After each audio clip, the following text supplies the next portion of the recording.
All right, in this video, it's time to do the stock market recap. For all you option traders out there, you know that one of the most important things about being a successful options trader is that you have to know which way or not which way a stock is going to move. If you're going to be trading options on it, it's paramount to understand or have an idea, is stock going to move up or stock going to move down or stock going to move sideways. And the best way to figure that out is you have to look at the stock charts. All right. So in this video, we're going to do our recap. We're going to look at some stock charts. We're going to see where stocks may be headed.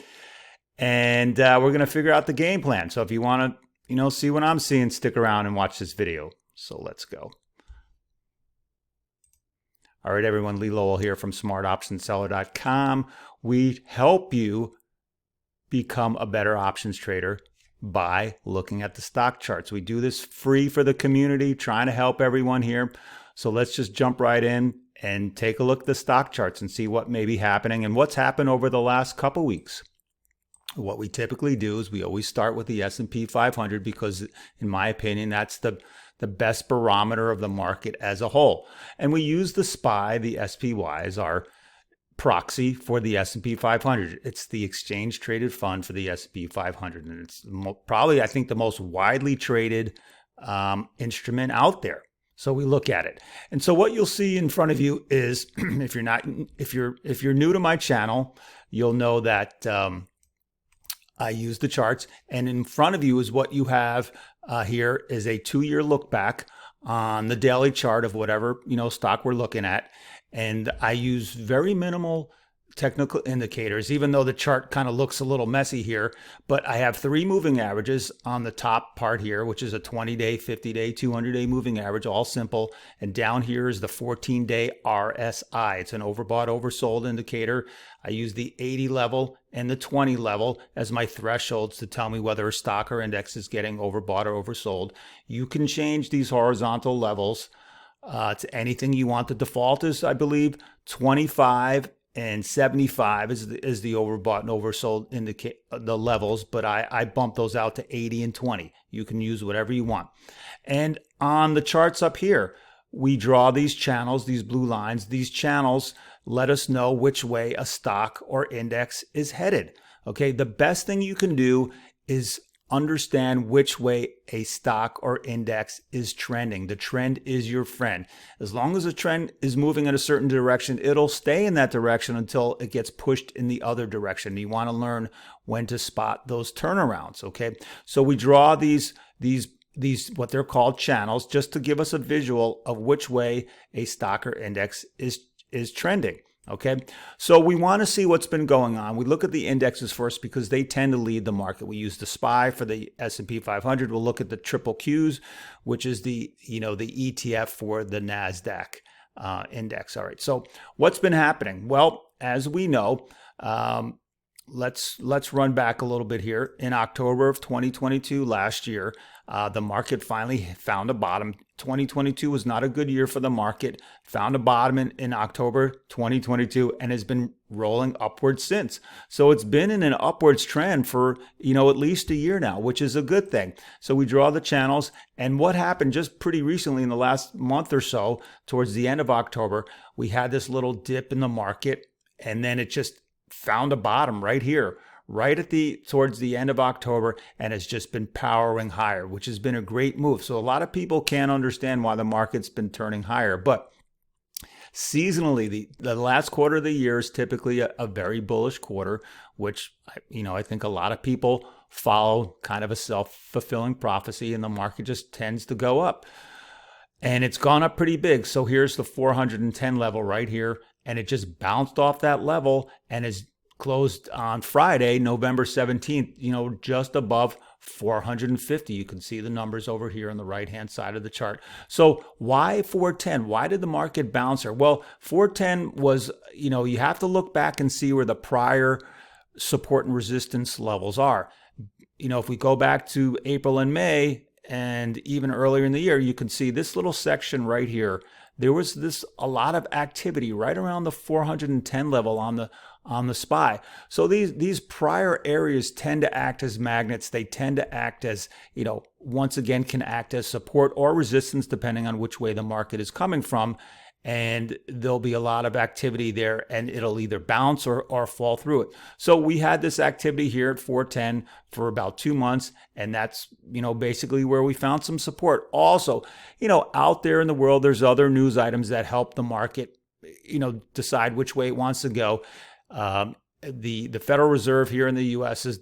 they've been holding off on raising interest rates. Inflation has been coming down, which is the biggest barometer for whether the Fed's going to raise or lower interest rates. So the latest inflation numbers were coming down. That's a good thing. That means the Fed is going to keep quiet for now. They're going to keep interest rates as they are.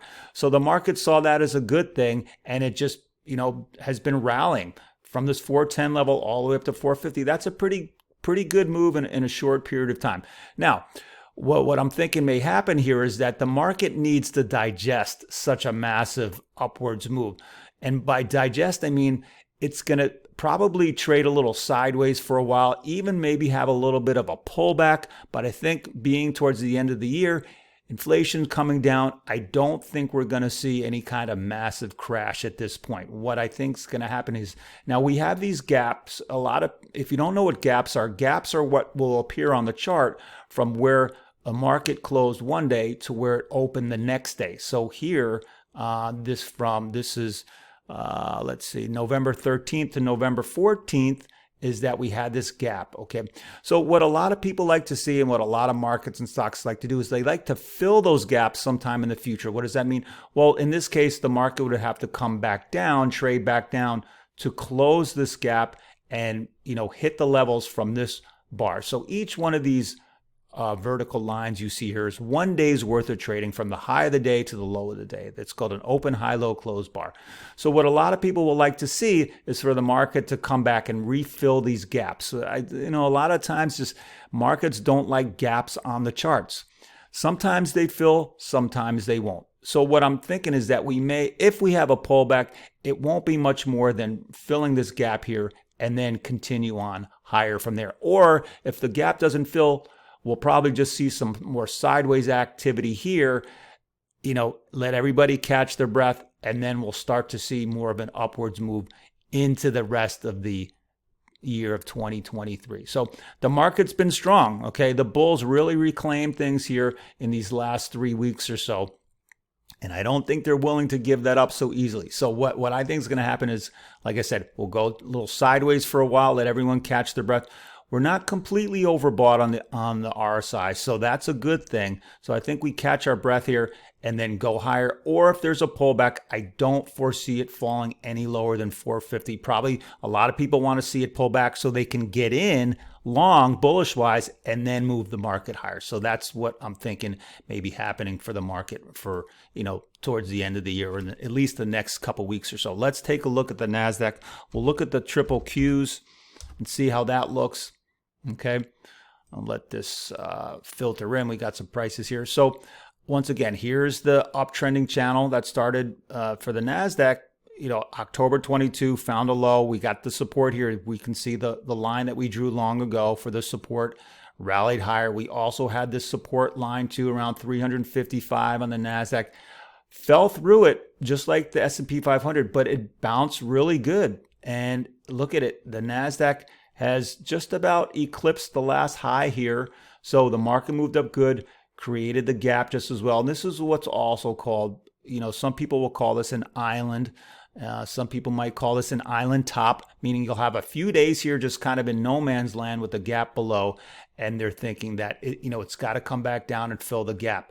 The NASDAQ's been pretty strong because there's those handful of stocks that are just leading the market in general. The biggies, you got Apple and Amazon and Nvidia and Adobe, Tesla even. You got these big NASDAQ stocks that we'll take a look at individually that are really driving the market. So for the NASDAQ, I'm sure some people are going to want to see it pull back to maybe the high 370s here, fill the gap, and then continue on higher from there. The Dow, which is only 30 stocks, we can look at the DIA, which is the exchange traded fund for the Dow Jones. You can look at the symbol up here in the corner, DIA. The Dow has not been as strong as the S&P 500 and NASDAQ, but you can see also had that had that low that it set and just continued to rally pretty good. Also have the gap up here, you can see. So once again, all three indexes want to potentially close the gap, maybe have a little bit of pullback. Now this week coming up is the Thanksgiving holiday here in the US, typically a pretty slow week, so we may not see a lot of activity. I really don't foresee any big movements one way or the other, so we'll probably just kind of hang around the highs here for this week, and then after Thanksgiving, hopefully make that push higher into the end of the year. So let's take a look at some of the biggie stocks and see what they're doing, because they're the ones that are really driving the market, and these are the popular stocks. Everyone seems to like to trade these. So we look at Apple first, and these are the charts that I use and that I've shown on all these YouTube videos. We go back way in time. You can see all the channels that I've drawn over the the months and last year, just so you can see. You can go back and watch the old watch the old videos of mine to see what we were talking about at that time. But Apple goes up, it goes down, it goes up, and so we had the channel here, and then it just powered higher, just like everything else. So what you're going to see, a lot of charts over the last 2 weeks are going to look like this. You got that low here, and then just that power move over the last 3 weeks. Not completely overbought, but definitely, this was a big move. So this has to digest for a while. It has to consolidate. I mean, it's good that we get these power moves, but it's not going to keep going up in that direction forever. There needs to be a pause. There needs to be a reset. There needs to be some kind of pullback. Let people take some of their profits off the table. That's just how the market works. If you follow the charts, if you look at the charts, I've been looking at hundreds of thousands of charts over my 30-year career in this market. A lot of these patterns, they all play out the same. You get a big move like this, it has to digest and consolidate for a little bit. Let everyone come to their senses, and then get on to the next move higher. So all these charts that we're going to look at is going to look like this power move over the last 3 weeks. So this is Apple, looking good. Probably will have the pullback just like everything else, or at least the sideways activity until we get the next move higher. So that's Apple. Let's look at Nvidia, because another really strong stock. Nvidia. We drew the support line weeks or months ago. The 400 level right here has been that support area for Nvidia, and when we had that bounce 3 weeks ago, it bounced right at that 400 level and powered higher. Same thing. The last 3 weeks, really strong move. All these charts are going to look the same. Nvidia, we can also draw. What you do is, you draw some tops. So right up here is that next area of resistance level. If Nvidia can get through it, which is right around 500, it's going to keep going. It's going to keep going and just keep on moving to new highs. Let's look at Adobe. Adobe, another strong stock, all doing the same things. Once again, here's that support line. You want to draw these lines, they're simple trend lines along prior areas of support. So if the stock comes back down to it, you can use that as your higher probability timing method, or point to decide, okay, it's bounced here many times before, most likely it's going to bounce again. You can wait until you see the bounce and then get in, or you can try to front run it a little bit. Don't go all in. If you're trying to front run, maybe buy a little bit, nibble a little bit, and then if it bounces, then you can scale in a little bit more. So that 500 level on Adobe was good. Look at Adobe, got over $600 a share. And it just, once again, those last 3 weeks has the power move. Now, Adobe in October of 2022, when everything was hitting lows, got down to about 275. So it's rallied over, $300 per share. Really strong there. Let's look at Microsoft, another one of these biggies that just, pulls up the whole market. A lot of these stocks have an outsized effect on the indexes. Their companies make up a good portion of the index. So when they move, when these small group of stocks move, it pulls up the whole index. Look at Microsoft. Once again, we've had these support lines on for months. And once again, even Microsoft has been bouncing. So you want to look in the past to see where the support has been, draw your line, wait for the stock to pull back to that area. And if it bounces, that's your higher probability timing method to get in. Microsoft, once again. So we're going to probably see a little bit of the pullback or the consolidation near the highs before the next major move. Once again, Thanksgiving week coming up in the U.S., probably not a lot of activity, probably just a lot of resting near the top. Let's look at Tesla. Tesla's been all over the map. Once again, it's hard for me to get a gauge on what Tesla wants to do. Most people are perma-bulls, but when it pulls back pretty hard, but then it bounces again. So Tesla's sort of in this no man's land here. Hard to say, but Tesla will always seem to bounce back at some point. So if they have a good sell-off, it probably is probably if you're a Tesla bull, you wait for the pullback. You know it's going to bounce at some point, but this is just, kind of an ugly looking chart. But Tesla's one of those stocks that helps pulls the market up. What else? We have Amazon. Amazon also, and we had the uptrending channel here, had the pullback. Here's the 200-day moving average right here, which typically acts as a pretty good support area and bounce higher. So as you can see, all these stocks tend to have the same look over the last 3 weeks. Had the power move higher and probably going to have some consolidation. Let's take a look at some other stocks that may be making some moves. AMD, we're always a fan of AMD. Finally, been coming back, had been in the uptrending channel, but had this, little bit of a pullback here. We can even draw the trend lines just to, help us see where the movement was, and now it has broken above this current downtrend here and has made the power move higher. So it'll probably consolidate around 120, and then the bulls will come back in towards the end of the year and probably push this thing higher. What other stocks? Let's take a look at our list here. Netflix, also another strong stock. We'll open it up here. Netflix, power higher. Look at this big gap. But this came from their earnings. They had an earnings announcement. They were coming down, and then their earnings, everyone seemed to like their earnings, powered up higher. And look at this massive move from 350 above 450. So over a $100 move just in the last couple of weeks for Netflix. So, these stocks look strong. Maybe getting a little bit overbought here on the RSI. So we're going to probably see a little bit of consolidation or a slight pullback. What else? Disney also has been down in the dumps. We talked about Disney. Long-term support was right around 80. Let's look at the monthly chart going back. For all you Disney fans, I used to live in Orlando for a long period of time. Disney was the thing. Disney ran all of Orlando. You couldn't live in Orlando without seeing anything about Disney. But you can see this is the monthly chart going back to 2013. $80 of support. We had the COVID low right around. Whoopsie, that was strange. Sorry about that. We had the COVID low right here around $80 a share. Disney's come all the way back to that 80 level and has bounced. Here's the 200-month moving average. So $80. If you were, wanting to get in on Disney, this low 80 level was your area to potentially scale into some shares. And now it has bounced. And we can also see it has bounced above, has gotten above the downtrending 200-day moving average, has moved above the 20-day and 50-day moving averages. So Disney, this could be the final turning point for Disney going higher. So let's keep an eye on Disney and see where it goes. Let's look at Verizon.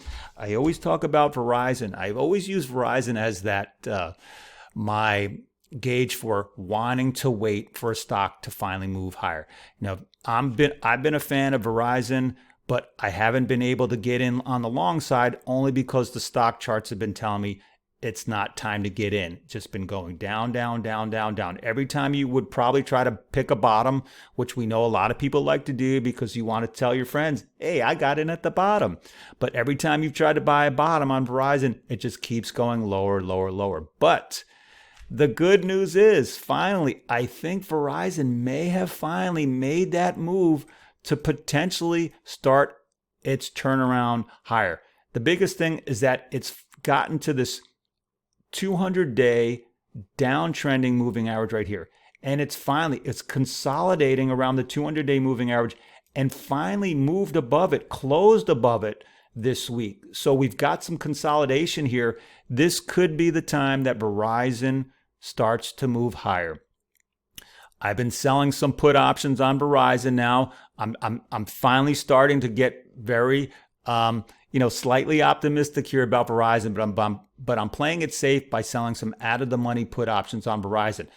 The consolidation is also a period of people are trying to decide, is it ready to go higher? Is it going to fall back again? We're just not sure. So there's a lot of sideways action, and sideways action also tends to lead to explosive moves at some point.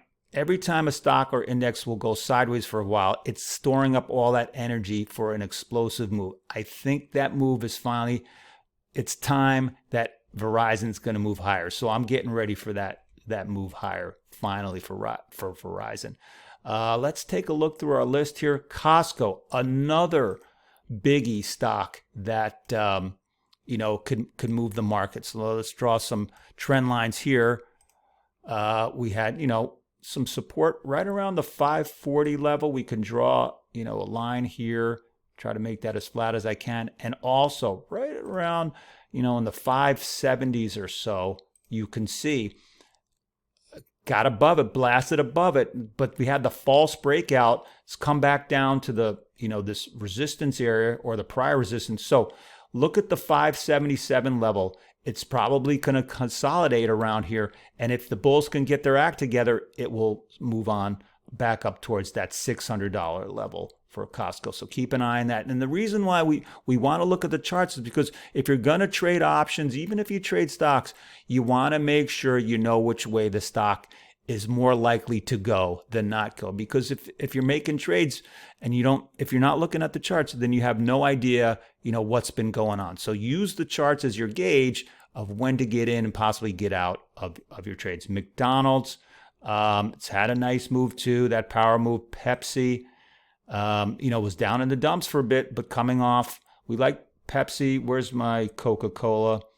Also, Coca-Cola is one of those stalwarts, one of those great dividend long-term stocks to hold on to for a while. It really got hit really hard. You can see the RSI got way oversold right here. It's time to get in. I scaled into some longs here, and it's been moving back higher, which is good. So on a long-term good dividend-paying company like Coca-Cola or Pepsi, you want to take advantage of these these moves that you don't see very often.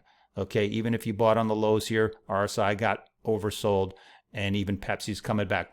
This is Warren Buffett's Berkshire Hathaway fund. You know what? Let me get rid of that. Got all these pop-ups coming up. If you want to follow one of the richest men in the world, just follow what Warren Buffett does. This is his Berkshire Hathaway fund. $359 a share almost. Piggyback off the guy. I have a report on my website. I'll show you where that is. Something that I wrote about an option strategy, a way you can piggyback Warren Buffett for really cheap. You may want to take a look at that. But, over the years, of course, Warren Buffett's one of the most successful investors of all time. Here's a long-term chart of Berkshire Hathaway, up, up, up, up, up. Other than just buying the indexes like the SPY, the triple Qs, you can use Warren Buffett as an index too. You can just follow along with what he's doing. Look at that, bounce so nicely off the 200-day moving average here. The RSI was getting oversold. Keep an eye on Warren Buffett. What else we got? Let's see. Google, also another one of those biggies, had fallen through its support, the uptrending channel, but once again had that power move just like everything else. So the theme here is that, what else? Anything else? Johnson & Johnson, some of the healthcare stocks. Look at Pfizer, Johnson & Johnson, Merck. The healthcare stocks have been going down. So if you're bullish on healthcare stocks, you want to wait a little bit, see until they start to turn around. But the theme here is, let me pull back put the SPY chart back up. The theme here, moving into the Thanksgiving holiday, is that we've had a pretty good run. Power move higher over the last 3 weeks.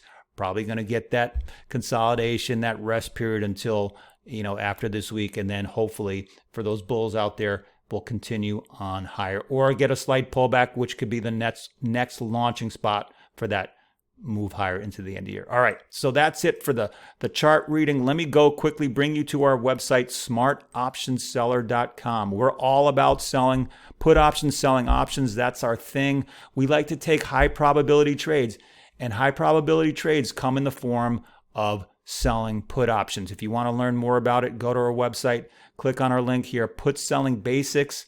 It is a free ebook that I wrote on what put selling is all about. Scroll down, you can read some of the testimonials. Put your name and email address in here. We will send you an email back with a link to download the free copy. You will see this multiple times on our website. You only have to fill it out once.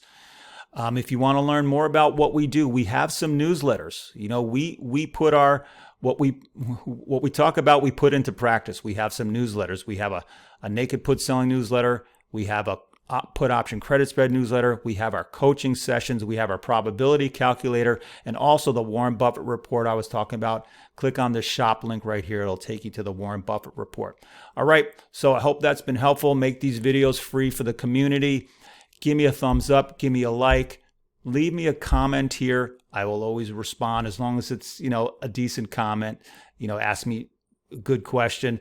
Some of these comments are a lot of spam. I try to get rid of those.